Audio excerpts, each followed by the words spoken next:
Well, welcome everyone. I am delighted that you were able to join us for today's Mineta Transportation Institute Research Snaps webinar. My name is Dr. Hillary Nixon, and I am the Deputy Executive Director of the Mineta Transportation Institute at San Jose State University.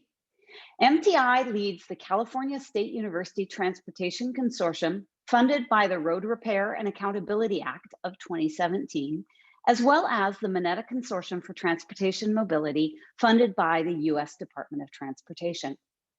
Our mission is to increase mobility for all by improving the safety, efficiency, accessibility, and convenience of our nation's transportation system.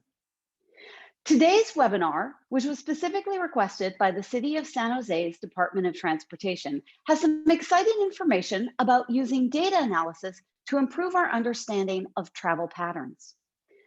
During the webinar, if you have any questions for our presenters, you can submit them through the chat feature. We are recording this webinar, and the link to view will be available shortly after the event on our website and social media pages.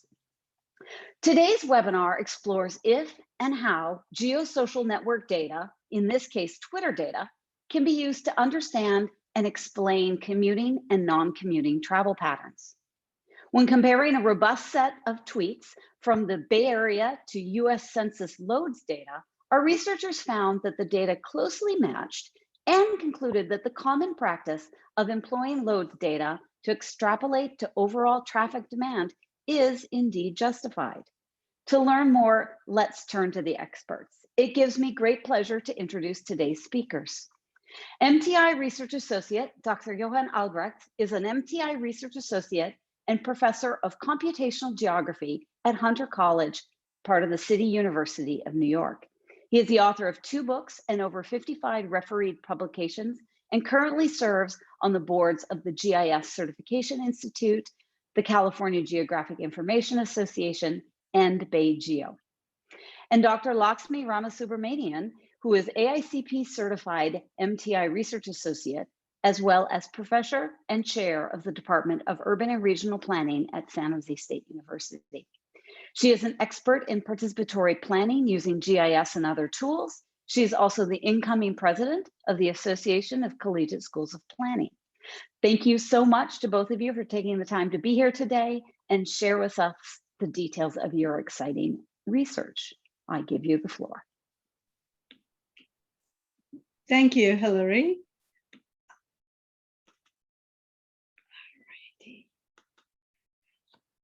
I'm Lakshmi Ramasubramanian, and my colleague and I are delighted to make this brief presentation about our research. I would like to acknowledge our colleagues and contributors who supported this work, Dr. Bernd Resch and Dr. Andreas Petushnik, both of them from the University of Salzburg, and Alicia Wright from SJSU. We thank the Mineta Transportation Institute for supporting and funding our research. So let's get right to it. Our research motivation, it has to be situated in context. Most of us understand that we live in a data-rich world, yet we often have limited information to make policy decisions. The answer from the research community, unsurprisingly, is to say we need more data. In this modeling project, we asked if and how geosocial network data, in this case, georeferenced tweets, can be used to explain movement flows for vehicle-based trips. Let me take a minute to explain geosocial network data. Basically, this is data that is shared, the social element, on established platforms. In our case, as has previously been mentioned, we focused on data shared on Twitter. When you look at a Twitter app nowadays, you can see that there is an option to provide a location. Essentially, you enable your app to add a location to your tweets. This comes real handy sometimes. To protect users' privacy, Twitter changed its own internal policies in 2015, allowing users a choice. Now, you have to consciously enable location In other words, you have to opt in. Another option is that your tweet contains location information based on the information you share. Tourists do this regularly when they post a picture and helpfully add a descriptor, such as the Arc de Triomphe in Paris.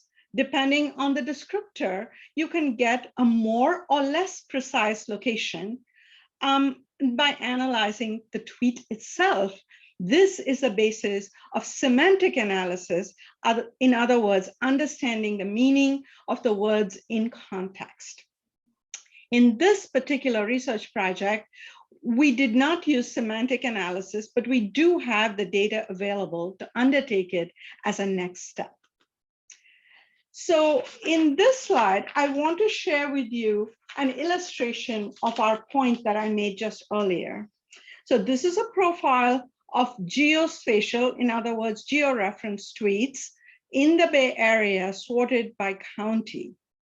So you can see how the large volume of tweets, 400,000 in and about early 2015, dropped off due to the change in the location privacy policy by Twitter at that time.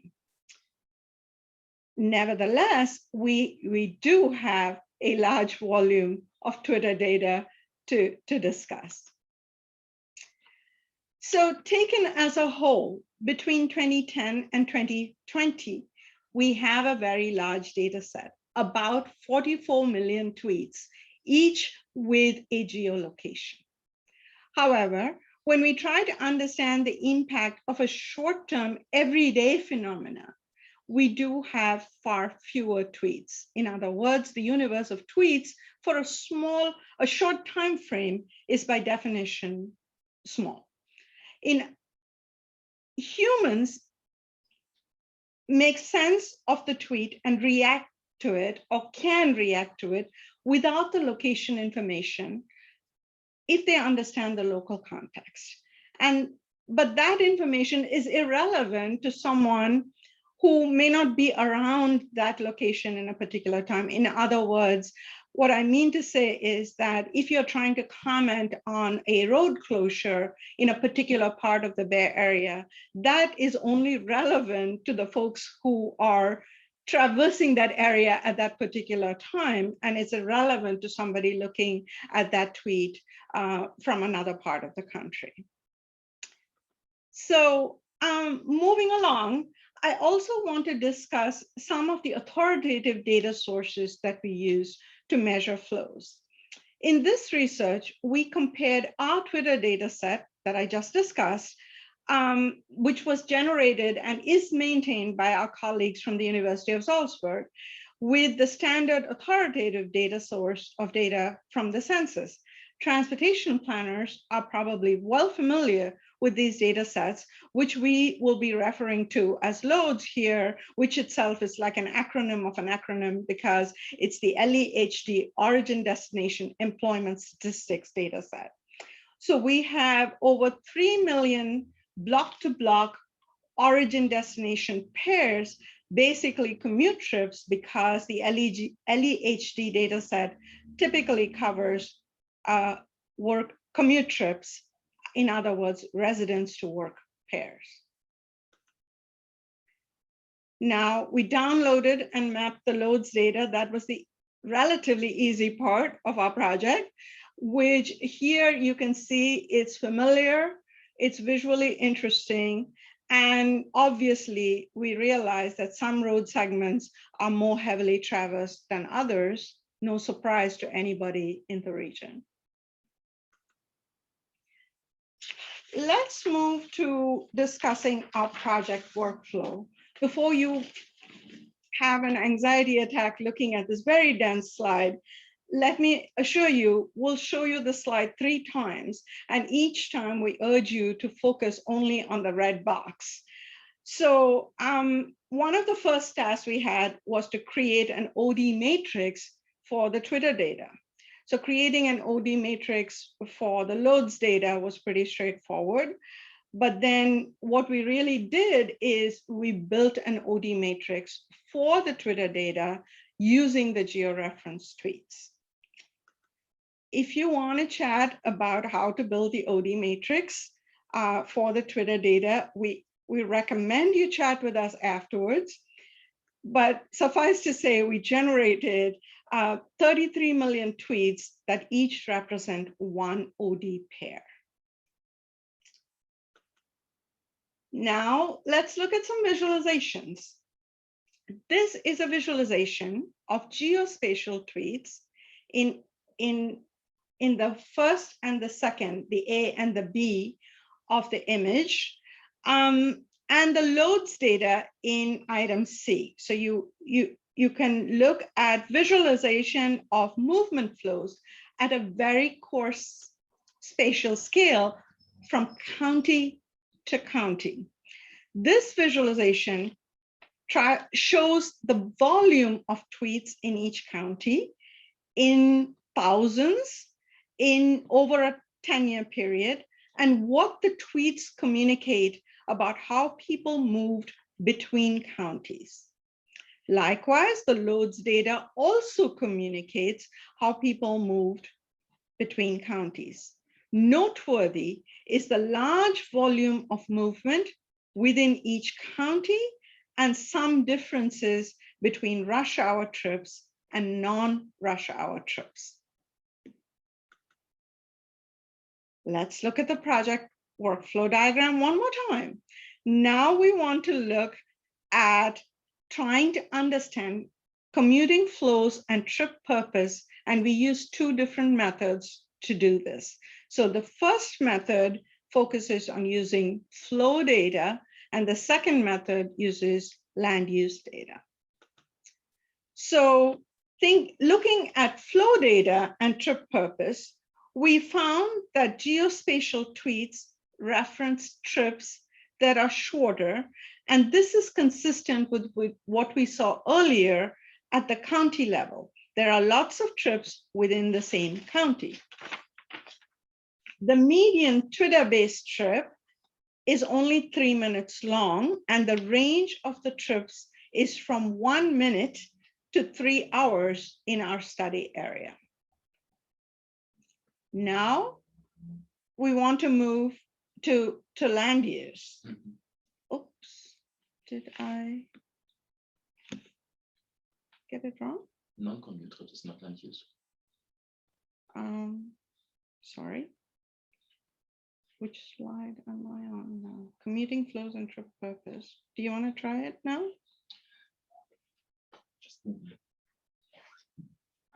Okay. What we see here is a comparison of two different types of Twitter-derived trips. On the left-hand side, we see trips conducted during the weekend. And on the right-hand side, we see trips conducted on weekdays, but outside of rush hours. What we have highlighted here are only trips that are not captured by loads data. Thank you, Johan. Now we want to look at the project workflow one last time, focusing on land use.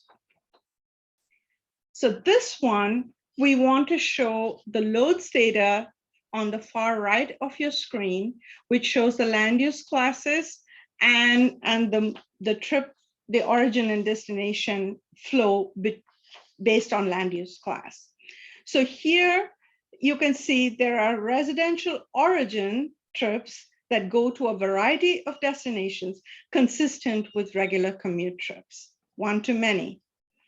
On the opposite end, you have Twitter trips that are OD pairs derived from the data processing on Twitter, which shows a greater diversity of movement flows. In other words, fewer trips, lots of residential to residential, but more diversity and fewer rush hour.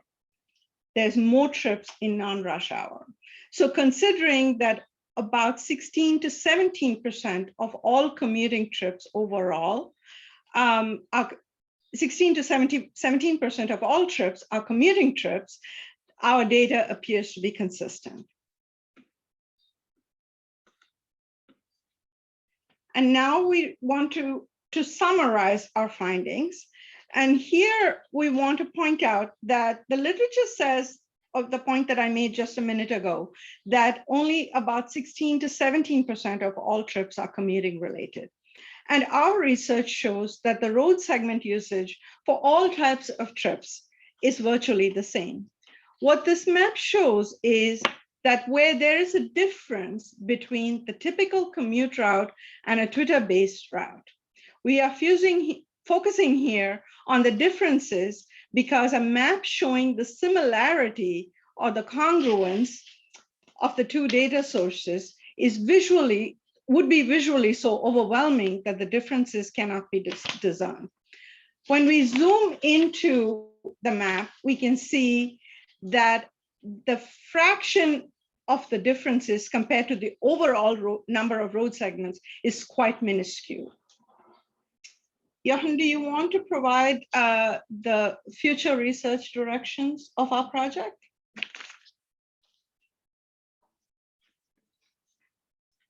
So we anticipate a bunch of further research options, all dependent on funding and interest in the community.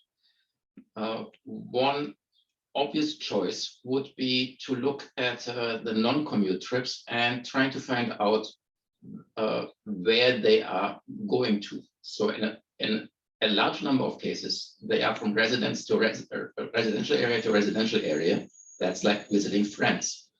But if we overlay our GIS data set with landmark data, like schools or sports venues or shopping centers, then we can find out how many of these non-commute trips go to each of these specific locations. And with that, we conclude the presentation and open it up for questions. Great, thank you both. And to our participants, attendees, please do feel free to submit questions that you have through the chat feature, and I will moderate. But I have a couple of questions myself. And I guess I was thinking, broadly speaking, this was a great example of using this geospatial network data within the Bay Area. And I'm wondering, how well does this approach work in other urban areas? But what about in other, more rural, less dense, less populated areas? Okay. We know that the Bay Area is very technology heavy. So and right now, that's just a guess on my side, but I would assume that we have a much higher percentage of folks who are tweeting in the Bay Area than, say, in Mississippi. Having said that, we have an approximately equal, if not slightly larger percentage of tweets from rural areas if we compare to the population sizes in the Bay Area. So when we look at tweets, say, from Marin County, which by Bay areas, then it's sparsely populated, then we still have a good number of tweets. The bigger question in rural areas is, are the numbers big enough to be statistically significant? Great. So there's been a couple questions that came in that I think might be best answered if you can kind of walk us through an example of what the data looks like and how you know that these tweets are telling you what you think that it is telling you. So for example, how do you know that the geopoints referenced are in fact origins and destinations and not in transit piece? And does it require people physically tweeting or just having the geolocation feature turned on with their Twitter account, that kind of thing? So it's kind of it's more the bare bones of how are you getting that information and determining what it is that they are telling you. So without the semantic analysis, we cannot distinguish between what is origin and what is destination, other than looking at the land use and assuming that if it's residential, then that's the home. But as I said before, many Twitter trip destinations are also residential, and then we cannot distinguish between the two. Okay.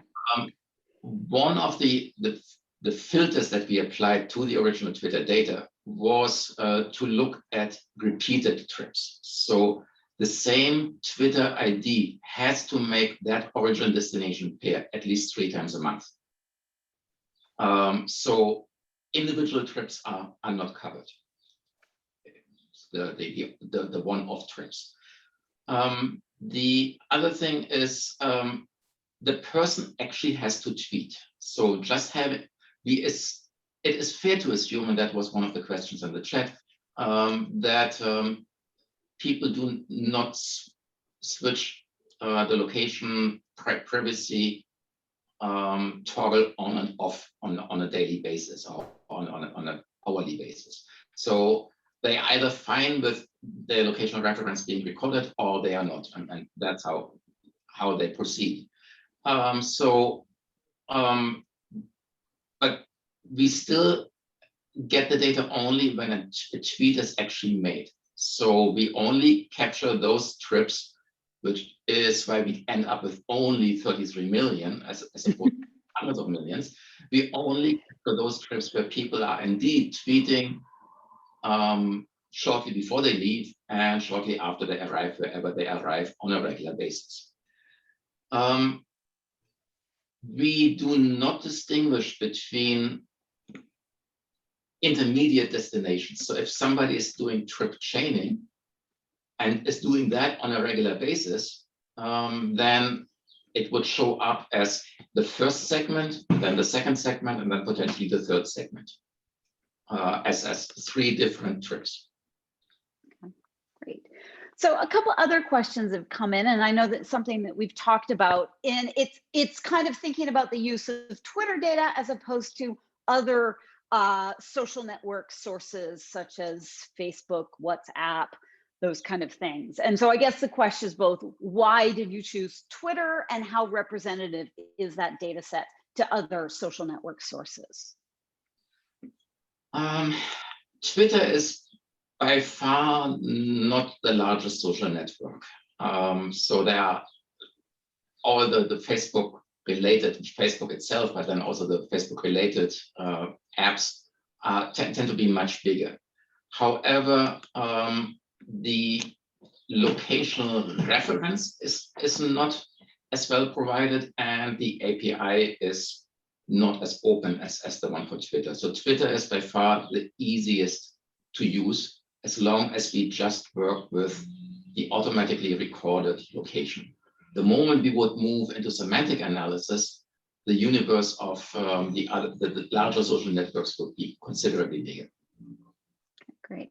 And that actually kind of leads us into one of the other questions that was posted, is kind of thinking about who is using social media, social network, Twitter, versus who isn't. And does that give you, when you know that it might be skewed in terms of the population, does it skew the data by knowing that different people are using social media, Twitter, that kind of thing?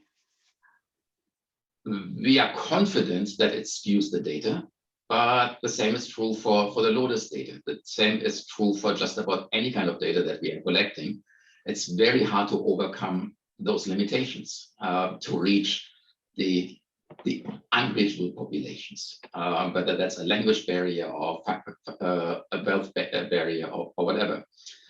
One of the things that we try to find out with our research, and what we could answer positively, is that the Twitter data is surprisingly similar to the Lotus data. So whatever limitations we find with respect to the universe of people captured, we don't overcome that by using Twitter data, but we also are not inferior to the official data, to the authoritative data. So a couple other questions. So and I don't know if this was covered when you talked about the semantic analysis that you did, but how do you tell kind of what modes and whether people are driving, cycling, or taking transit? that kind of thing as part of the analysis. So one correction, we specifically said that we did not do semantic analysis. Oh, sorry. That would be a considerably larger research effort.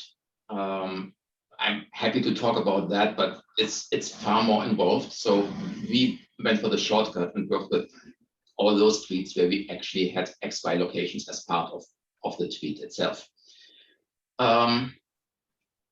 Now I lost the. So can you tell what mode they're taking through that? Yes. Because we did not do a semantic analysis, we did not try to detect mode. In theory, I have seen that in studies in New York. We could do that by looking at the speed of movement. So if somebody moves from origin to destination at an average of 60 miles an hour, then we assume that person is not bicycling.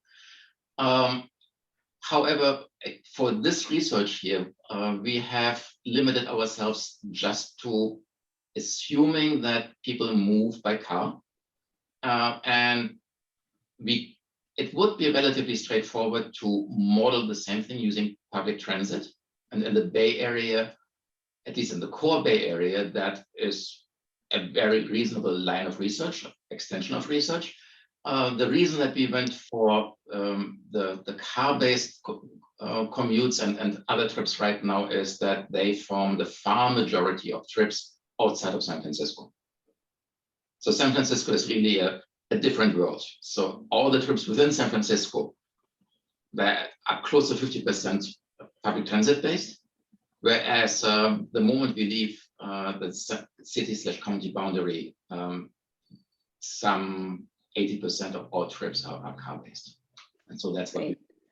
Okay, thanks. A couple other questions. There's two that have come up through Q&A that I want to make sure that we get to, and know that we have a stop here in a couple of minutes. So the first one is about privacy, and we're definitely seeing increased concerns about privacy protections in social media. So how do you think the impact of increasing privacy protections will impact the ability to use this kind of analysis in the future? Well, we have seen that in one of the first graphics that Lakshmi showed us, where we basically have a 90% reduction from before Twitter turned on the switch to allow people to opt in. So by default, it's opt out, and only if people opt in, and that caused a reduction of 90% of locational references. So yes, the impact is significant, but I do not foresee any further impact beyond that. So we now would have to live with this tail that we are looking at here on the right-hand side of the figure on the screen. And future research would have to live with that relatively small number of tweets, which alludes to, Lakshmi, could you move on to the other slide where we talked about spatial versus temporal? Sure. So when we are working with census data, we have to compromise either on the spatial resolution side or on the temporal extent side. So we have the same thing when we are working with census data, where if we want information at the block group or tract level, then we have to work with ACS data that's aggregated over 5 years. Whereas if we are happy with just county level data, like unemployment statistics, then we can get that on a monthly resolution. And so the same is true here for the Twitter data. Okay, so with a Horace question about the temporal attribute of mobility data and whether it is controlled, is that covered in this description? I understood his questions somewhat differently. So each tweet, in addition to the location information, also has the day and the minute of the tweet itself. This is how we started to distinguish between rush hour trips, weekend trips, non-rush hour weekday trips, and so on. And that is at a very fine resolution. It's just that we need a lot of tweets in order to have a statistically relevant message. Okay, great, thanks.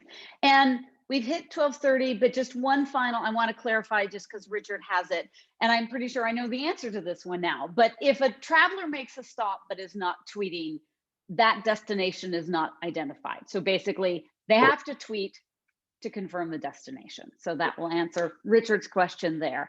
So there's obviously great interest in this. There's just lots of great information that came through the chat. We've hit 12:30, so we're going to wrap up our Research Snaps webinar.